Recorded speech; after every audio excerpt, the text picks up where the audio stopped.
جناب فیض خان، جناب وقار خان، کلام خان، احتشام خان، آفتاب خان، غفران خان، افتخار خان، انقلاب خان، اکرم بھائی، راشد بھائی، عدیل خان، ترحان خان، مخمور خان، امتیاز خان، کلیم خان، شاہد خان، کلو بھائی اور روبین خان صاحب اس مشاعرے کے انتظامات میں شریک ہیں، ان سب کو مبارکباد۔ ریحان خان صاحب، محمد احمد خان، انتخاب بھائی، احرار خان، محمد شاہد خان اور تمام نوجوانوں نے جگن پور کو مبارکباد۔ اور اب اس کے بعد میں گزارش کرنے جا رہا ہوں اس شاعر سے جنہوں نے نعت پاک کے اشعار پڑھ کے ہمارے مشاعرے کا آغاز کیا تھا، چاہے صرف 4 مصرے پڑھنے کے لیے مائک پر آئیں، لیکن حق بنتا ہے جناب اسد بستوی کا کہ انہیں آواز دی جائے اور ان سے گزارش کی جائے کہ وہ مائک پر آئیں اور غزل کے اس دور میں اپنے کلام سے نوازیں، چاہے صرف 4 مصرے پڑھیں، یہ ان کا حق ہے اور ان کی مرضی ہے۔ میں ان سے گزارش کرتا ہوں کہ اپنے کلام سے نوازیں۔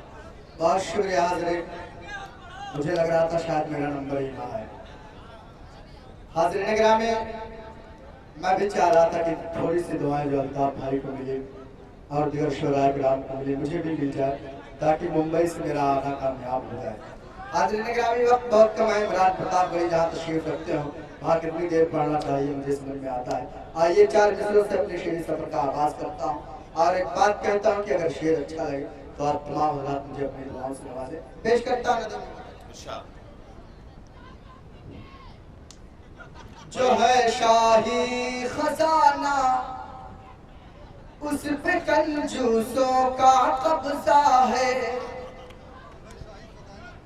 ہر ایک شعبے کے اندر آج جاسوسوں کا قبضہ ہے۔ جو ہے شاہی خزانہ اس پہ کنجوسوں کا قبضہ ہے، ہر ایک شعبے کے اندر آج جاسوسوں کا قبضہ ہے۔ ہمارے ملک میں چین و سکون آئے تو کیوں آئے، ہمارے ملک میں چین و سکون آئے تو کیوں آئے، ہمارے ملک بھارت پر تو منحوسوں کا قبضہ ہے، ہمارے ملک بھارت پر تو منحوسوں کا قبضہ ہے۔ اور حضرت گرامی، آخری 4 مصرے پڑھ کر میں اپنی جگہ لوں گا، آخری 4 مصرے پر آپ تھوڑی سی دعائیں مجھے دے دینا۔ پیش کرتا ہوں۔ ارشاد خزانے کو